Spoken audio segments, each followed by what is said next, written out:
As Hollywood's #1 PR crisis manager, I'm here to help. First of all, we need Prince Harry out of the picture. Send him to London. This is your time to shine. We need classic Markle Magic. Remember your brand. You're a perfect princess who's never done anything wrong. You just share your feelings to help empower women. Nothing is ever your fault, and you're never responsible for the choices in your life. Everyone else is to blame, but you don't judge them. You love them because you're a perfect angel. It's Markle Magic. Let's call this a modern fairy tale. What could possibly go wrong? They have proven themselves to be liars.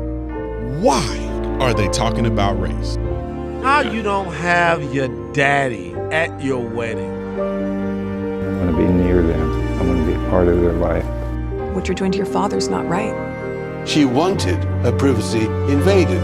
There were women who worked for her who were absolutely broken by her. Just by existing, we were upsetting the dynamic of the hierarchy. He has become a traitor. Who are their friends now? The fairy tale has fractured. They would change the world. People should expect the real me in this, and probably the me that they've never gotten to know. Certainly not in the past few years, where everything is through the lens of the media, as opposed to, hey, it's me. Meghan's own relationships with employees tended to follow a familiar pattern. She would be warm and effusive at the beginning, engendering an atmosphere of professional camaraderie. When something went poorly, often due to Meghan and Harry's own demands, such as a teaser for Archetypes being released 5 months before the show premiered. Testing 1, 2. Hello. I got a big thumbs up. I appreciate that. Okay, welcome to Archetypes. Let's do this. You ready? One person took a leave of absence after working on 3 episodes of Meghan's podcast, and adds that several others described taking extended breaks from work to escape scrutiny, exiting their job, or undergoing long-term therapy after working with Meghan. This wasn't even Meghan's own employees. This was an extra studio that Spotify bought in to get these two to pull their thumb out and actually produce something. And she's bullied other people's staff to the point that they've quit. The strain that Meghan put on her colleagues, all the people that work there, when things went wrong, was really, really, really awful and very painful, they say. She's constantly playing checkers. I'm not even going to say chess, but she's just very aware of where everybody is on her board. And when you're not in, you are to be thrown to the wolves at any given moment. In practice, they say that manifested as undermining. It's talking behind your back. It's gnawing at your sense of self, really like Mean Girls teenagers. Well, that can't be true. It can't be true. And gave her the benefit of the doubt, and they couldn't imagine such behaviour actually happened. Well, after working with her, this insider did a flip and said that actually, on any given Tuesday this happened. One source told Vanity Fair, "You don't tell the couple no," adding, "I left because I couldn't live with myself anymore." The person who interacted professionally with her says, "I think if Meghan acknowledged her own shortcomings or personal contributions to situations, rather than staying trapped in a victim narrative, her perception might be better." Remember, on their website, it says that they're all about compassion. They're compassionate people. They're also all about mental health and helping people with mental health. They've been very vocal about that recently, about the perils of online trolling and the effect it has on people's mental health. With our 12 Foundation, we work with Social Media Victims Law Center, which is very important and heartbreaking work. It's parents whose children have taken their lives because of what was happening to them in the online space, and the level of online harms that are there when you have these beautiful, vibrant children that are either being so aggressively bullied. Meghan Markle used a whisper shout to aggressively berate employees so that Harry wouldn't realize what was going on. A former staffer said, "You can be yelled at even if somebody doesn't raise their voice." Meghan has a habit of using a whisper shout. So when Harry is in the room, he just hears her talking normally and doesn't understand why people describe her as aggressive. The source continued, his default response is always, Meghan is misunderstood. They explained that Meghan threw around phrases like lack of accountability, disappointment, or we know what you did and yet we still decided to support you. But when staff tried to clarify, asking what exactly they'd done wrong, she dismissed them with lines like, I think it's best we keep it to ourselves and not advertise it in front of the team. He found it exciting. He loved that she was disruptive. He loved that she would enact his aggression. The royal family, on the other hand, she was very nice to, until just before the wedding, by which time she thought, well, this is in the bag. I'm just gonna be myself. And she's been herself ever since.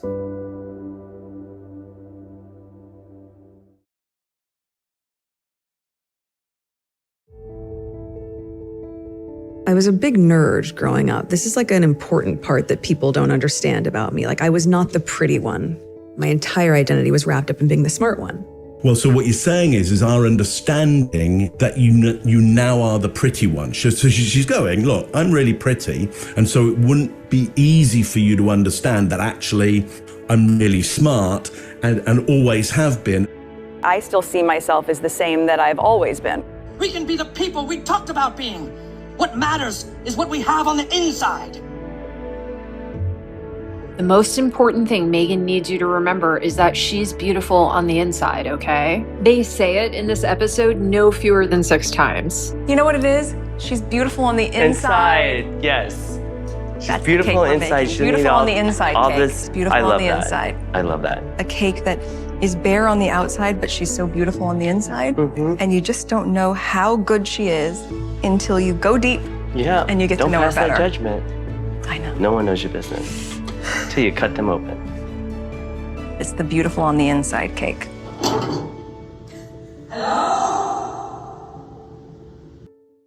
Hi, I'm Meghan, and I play a mean game of Scrabble, especially timed Scrabble. It's something that I've loved for a long time. There's just something not natural about sentences like that. Especially timed Scrabble. It's something that I've loved for a long time. You know, I just feel like if I knew someone like this, I think I'd have a problem with them, but I wouldn't be able to explain why I had a problem with them, because I'd be just like, it's the way she says she likes Scrabble. I have always, the people that know me well, and some of them are here today, I've just always been the same. And so one of Meghan's ex-best friends, they were close for over 30 years. Meghan can be very cold. It's this shutdown mechanism she has. There's nothing to negotiate. She's made her decision, and that's it. You can go on a hike with her through the Hollywood Hills, and she'll ask you about your family. She'll be very nice, but you never actually get to know this person. Oh my gosh. And then people that I reconnect with all these years later who literally can go, but you're the same. You're the same. Like, I know. Yeah. I know. Yeah. And how hard that is. How are you the same? No. I think that's the one thing she said that's true. You're the same. Like, I know. Yeah. I know. Yeah. And how hard that is when I'm like, but I'm the same. The perception might be different, but if you are really grounded in who you are, and your ethics and your values, and I don't know, I show up in the same way that I always have. Meghan is the source of a lot of broken relationships, not least with her father, with people she's worked with.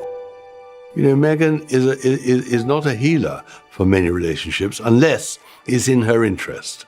Then she cultivates it and is amazingly kind.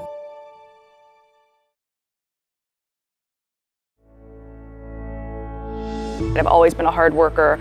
So does she work hard, or does she just say she works hard? But to the world, it's just, what has she been doing? Does she work?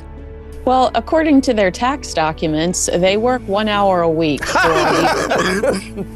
I work so hard, and I like working hard.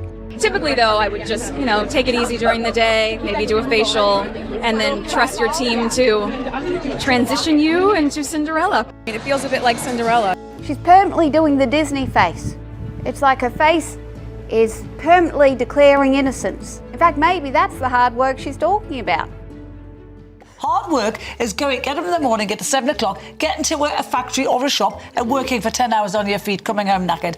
No, I need to work because it fills my cup. She's talking to Harry right now. This is projection. Harry. How's your job search going? Oh, you were serious about that? Yes, we need jobs. Also, we need to work for practical reasons. Maybe it's time we dip into your fortune from Suits. There is no fortune from Suits. You need to work. Pay your bills. You need to work. I've always worked. I've always valued independence. I see here that your previous career was in realty. Royalty. I'm good at collecting checks from the government. Do you have that here?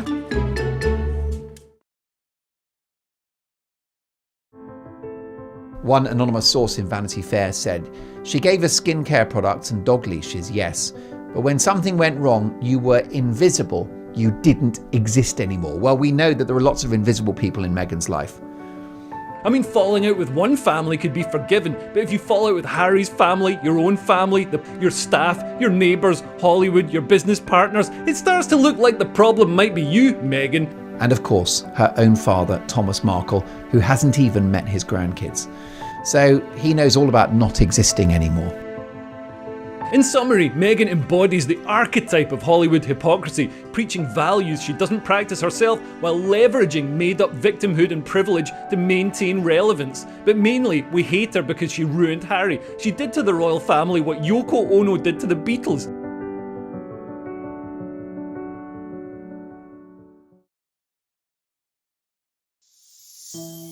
I have a perfect question. It's one question. Are you authentic? Being able to be so authentically myself. Just literally asking someone if they're authentic. Yeah, because the inauthentic people are going to be like, oh yeah, absolutely. But that allows me to live my life really authentically. And the people who are genuinely authentic will kind of sit back and reflect on it for a second. You're going to see them genuinely think like, well, I think so. I go back to the authenticity, right? I mean, I have this thing that I kind of hide from people. I'm worried about some aspects. I hide some parts of myself. And you'll hear the answer. You're going to hear a lot less hesitation. Somebody who is inauthentic, when you ask, are you an authentic person? They're like, yeah, absolutely. I'm the most authentic person you're ever going to meet. I wanted to do what felt authentic. So authentic. Just be authentic. Authentically share. A real authentic, but also to be authentic.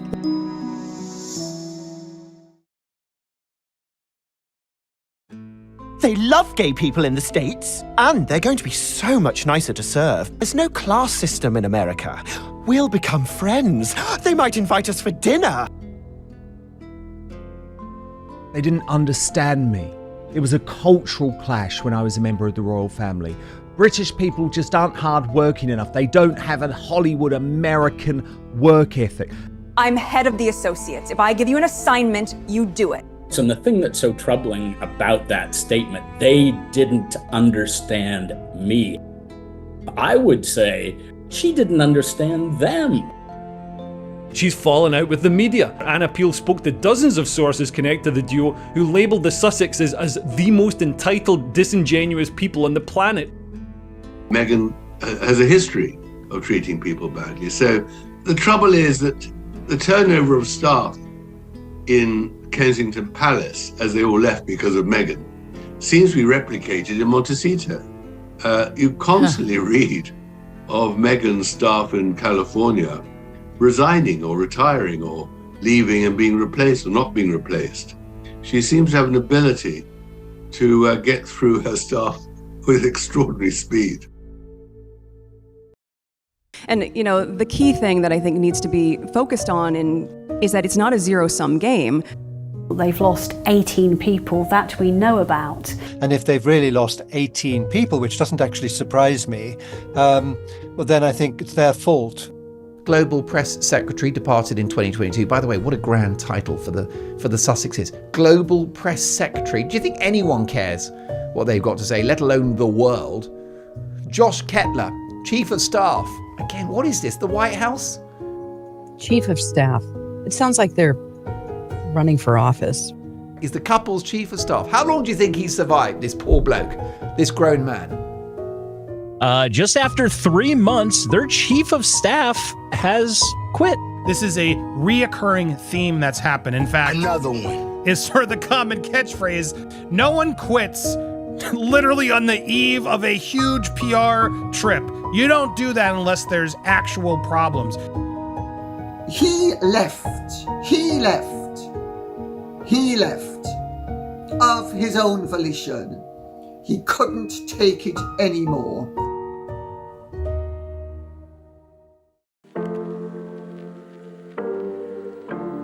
What may be the most telling is that the entire time I worked there, I don't think I heard a single current or former employee on their staff say they would take that job again if given the chance. That's incredibly telling. And I should make the point as well that lots of these people, these 18, they're very respected people. If you look like with Josh Kettler, he's worked for big companies, he stayed for years at other places. So he obviously took the job wanting to make a go of it. One headline from August reads, Meghan Markle dubbed as unbearable as nearly 20 American Riviera Orchard staffers quit and no one wants CEO job. For example, an ex-Archwell employee informed News Nation that Meghan is quote-unquote unbearable and talks down to people. The source went on to say that the brutal reality is that Harry and Meghan are the toughest of task makers. According to The Insider, the Duke and Duchess are very demanding and difficult to work for since they put a lot of people's backs up. What I hear from everyone is that she's unadvisable, and that is the issue. You know, she's had a lot of good people willing to give advice to her. But what has irritated the people who do, and big people who do, is that they sit with her and they give her very good advice and she kind of appears to be extremely, motivated by it. And then she doesn't do it and does something completely else. She's sort of worn out her advisory, circle, essentially, who just feel like, well, what's the point? She's not going to do it.